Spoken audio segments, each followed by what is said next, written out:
KBR news కి స్వాగతం. చిత్తూరు జిల్లా బీకోట ఆంధ్రజ్యోతి రిపోర్టర్ జగన్మోహన్ రెడ్డిని హత్య చేసిన వారిని వెంటనే అరెస్ట్ చేయాలని ఏపీయూడబ్ల్యూజే రాష్ట్ర ఉపాధ్యక్షుడు కె స్వాతి ప్రసాద్, జిల్లా అధ్యక్షుడు డి అంజిబాబు, కార్యదర్శి అర్జున్, యూనియన్ నాయకులు, AP electronic media journalist association జిల్లా అధ్యక్షుడు సాంబశివరావు, యూనియన్ రాష్ట్ర సమితి సభ్యులు అడపా వెంకటరామ డిమాండ్ చేశారు. ఈ సందర్భంగా వారు మీడియాతో మాట్లాడుతూ చిత్తూరు జిల్లాలో శ్రీగంధం మాఫియాపై జగన్మోహన్ రెడ్డి ఇటీవల వార్తలు రాశారన్నారు. అయితే ఇది జీర్ణించుకోలేని వ్యక్తులే జగన్మోహన్ రెడ్డిని హత్య చేశారని ఆరోపించారు. ఈ హత్యపై లోతుగా దర్యాప్తు చేయాలని, హత్య చేసిన వారిని, హత్య వెనుక ఉన్న వారిని వెంటనే అరెస్ట్ చేయాలని డిమాండ్ చేశారు. మీడియా స్వేచ్ఛ కోసం, భవిష్యత్తులో ఇలాంటి సంఘటనలు జరగకుండా జర్నలిస్టుల రక్షణ కోసం ప్రత్యేక చట్టం తీసుకురావాలని కోరారు. జగన్మోహన్ రెడ్డి హత్యకు నిరసిస్తూ రాష్ట్ర వ్యాప్త శాంతియుత నిరసనలకు పిలుపునిచ్చారు.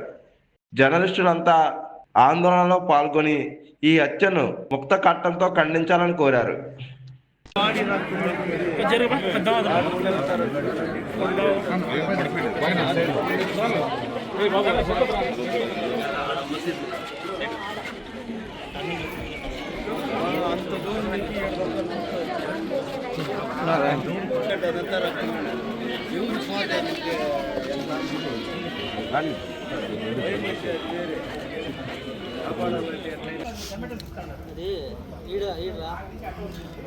మళ్ళీ కత్తితో